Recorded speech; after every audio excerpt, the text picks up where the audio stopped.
Entertainment کی دنیا میں آپ کو ایک مرتبہ پھر خوش آمدید کہتے ہیں۔ یہ دنیا انٹرٹینمنٹ سے متعلقہ مختلف خبروں سے بھرپور دنیا ہے، جن میں دلکشی بھی ہے، رنگینی بھی ہے اور صارفین کے لیے چارمنگ بھی ہے۔ آج ہم پہلے بات کریں گے معمر رانا کی۔ معمر رانا کی ایک ویڈیو سامنے آتی ہے جس میں وہ کبھی لڑکھڑاتے ہیں، کبھی گرتے ہیں، کبھی سنبھلتے ہیں اور کبھی ان کو سنبھالا جاتا ہے۔ مختلف لوگ ان کو سہارا دیتے ہوئے دکھائی دیتے ہیں کہ کبھی ان سے کھڑا نہیں ہوا جا رہا، ان سے رکنا مشکل ہے، اپنے آپ کو سنبھالنا مشکل ہے، تو بہت سارے لوگوں نے ان کو سہارا دینے کی کوشش کی اور کرتے ہوئے دکھائی دیتے ہیں۔ یہ ویڈیو منظر عام پر آتی ہے تو ایک سوشل میڈیا پر ایک طوفان برپا ہو جاتا ہے۔ سوشل میڈیا پر لوگ معمر رانا کو شدید تنقید کا نشانہ بناتے ہیں۔ اس کی وجہ شراب نوشی، اور الزام لگایا جاتا ہے کہ معمر رانا نے حد سے زیادہ شراب نوشی کی اور اس شراب نوشی کی وجہ سے ان کی یہ حالت ہوئی۔ تاہم ابھی تک معمر رانا کی طرف سے اپنی اس حالت کے اوپر کوئی رد عمل سامنے نہیں آیا، تاہم ان کو گرتے ہوئے اور سنبھلتے ہوئے، پھر ان کو گرتے ہوئے اور پھر لوگوں کو سنبھالتے ہوئے یہ ویڈیو ضرور سامنے آئی اور سوشل میڈیا پر لوگوں کا تنقید کا جو ایک طوفان، ایک سمندر جو تھا وہ اٹھایا۔ تو شراب نوشی اداکاروں اور اس دنیا کے اندر عام ہے اور بڑے ذوق و شوق کے ساتھ کی جاتی ہے، تو اگر معمر رانا اس کا شکار ہوئے تو اس پر صرف افسوس ہی کیا جا سکتا ہے۔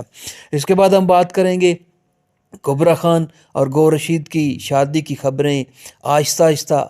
کلائمیکس پہ جاتے ہوئے دکھائی دے رہی ہیں۔ پہلے ان کی طرف سے، دونوں اداکاروں کی طرف سے مختلف مبہم ویڈیو سامنے آئیں جو سوشل میڈیا کی زینت بنی، بہت ساری چہ مگوئیاں ہوئیں کہ دونوں شادی کرنے والے ہیں، لیکن ان کی طرف سے کوئی باقاعدہ تصدیق نہیں ہوئی۔ پھر گزشتہ دنوں ایک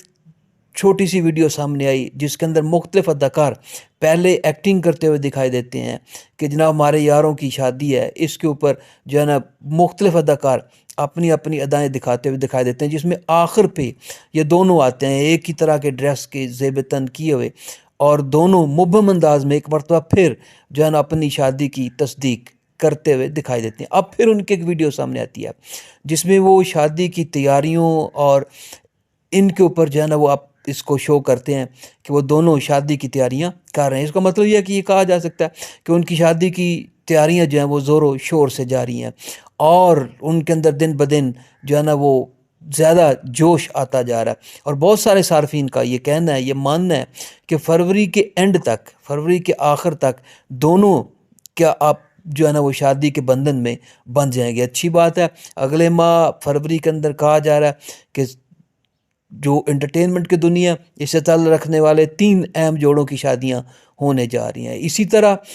خبریں مشہور ہیں آج کل کہ نرگس اور دیدار کی طرف سے بھی جو ہے نا وہ راکھی ساونت کو جواب دے دیا گیا ہے۔ ہم جانتے ہیں کہ کچھ دن پہلے راکھی ساونت نے، جو بھارتی اداکارہ ہیں اور اپنے منفرد ڈانس کی وجہ سے بڑی مشہور ہیں اور اپنی اسی طرح اور بہت ساری خبروں کی وجہ سے ہمیشہ خبروں میں رہتی ہیں، انہوں نے پاکستانی اداکاروں ہانی عامر، دیدار اور نرگس کو جو ہے نا وہ چیلنج کرتے ہوئے کہا کہ وہ تو 24 گھنٹے تک مسلسل بغیر کسی وقفے کے ڈانس کر سکتی ہیں، تو کیا یہ تینوں کر سکتی ہیں؟ وہ ان کو چیلنج کرتی ہیں، ان کا مقابلہ کرنے کا اعلان کرتی ہیں۔ اور اس کے اوپر سب سے پہلے جواب آتا ہے ہانی عامر کی طرف سے، جنہوں نے لپ سنگ کرتے ہوئے ان کی ویڈیو کے اوپر جواب دیا، ٹھیک ہے، اور بڑے دلچسپ انداز سے جواب دیا جسے سوشل میڈیا پر کافی خوب سراہا گیا۔ اب نرگس اور دیدار کی طرف سے بھی جواب آیا۔ نرگس نے تو واضح طور پہ کہا ہے اور لپ سنگ کرتے ہوئے انہوں نے پھر بیان دیا کہ میں شوبز کی دنیا کو چھوڑ چکی ہوں، لہٰذا میرے ساتھ کوئی تعلق نہیں ہے، ادروائز اگر اس میں ان ہوتی تو شاید آپ کو چیلنج کا جواب بھی بھرپور طریقے سے دیا جاتا۔ جبکہ دیدار نے اپنی اسی طرح کی، جیسے ہانی عامر نے کاپی کی، انہوں نے جیسے ویڈیو جاری کی، انہوں نے اسی طرح کی ایک ویڈیو جو ہے نا وہ جاری کی ہے اور اس کے اوپر لپ سنگ کرتے ہوئے دکھائی دیتی ہیں۔ اس کا مطلب یہ ہے کہ وہ بھی راکھی ساونت کا جو چیلنج ہے اس کو قبول کرنے کے لیے تیار ہیں، ان کے اندر کوئی ایسا مسئلہ نہیں ہے، وہ مقابلہ کرنے کے لیے تیار ہیں۔ جبکہ راکھی ساونت تو پاکستان آنے کا اعلان بھی کر چکی ہیں کہ وہ جناب پاکستان آ رہی ہیں اور اپنی ان بہنوں سے، ان اداکاروں سے جن کو انہوں نے چیلنج کیا، اس کا بھرپور جواب، اس کی جواب بھی دیں گی۔ تو اسی طرح فیروز خان مشہور و معروف اداکار ہیں، ان کی والدہ کی طرف سے ایک سٹیٹمنٹ یوٹیوبر کو دیے گیا، ایک انٹرویو کے اندر سامنے آئی، جس میں انہوں نے سجل علی اور فیروز خان کے ماضی میں تعلق کے اوپر بات کی۔ وہ کہتی ہیں کہ بڑی پیاری بچی ہے سجل علی، اور پہلے بھی تھی اب بھی، اور انہیں ذاتی طور پہ بڑا پسند کرتی ہیں، لیکن نصیب میں نہیں لکھا تھا کہ فیروز خان کے ساتھ ان کی جوڑی بن سکتی۔ تو انہوں نے سجل علی اور جو فیروز خان ہیں ان کے ماضی کے جو تعلق ہے اس کے اوپر انہوں نے بحث کی ہے، بات کی ہے، اور اسی طرح انہوں نے اس کے ساتھ ساتھ کہ فیروز خان جو ہے وہ اپنی پہلی بیوی کو تشدد کا نشانہ بناتے تھے، اس کی بھی نفی کی ہے کہ ایسا کچھ نہیں ہے۔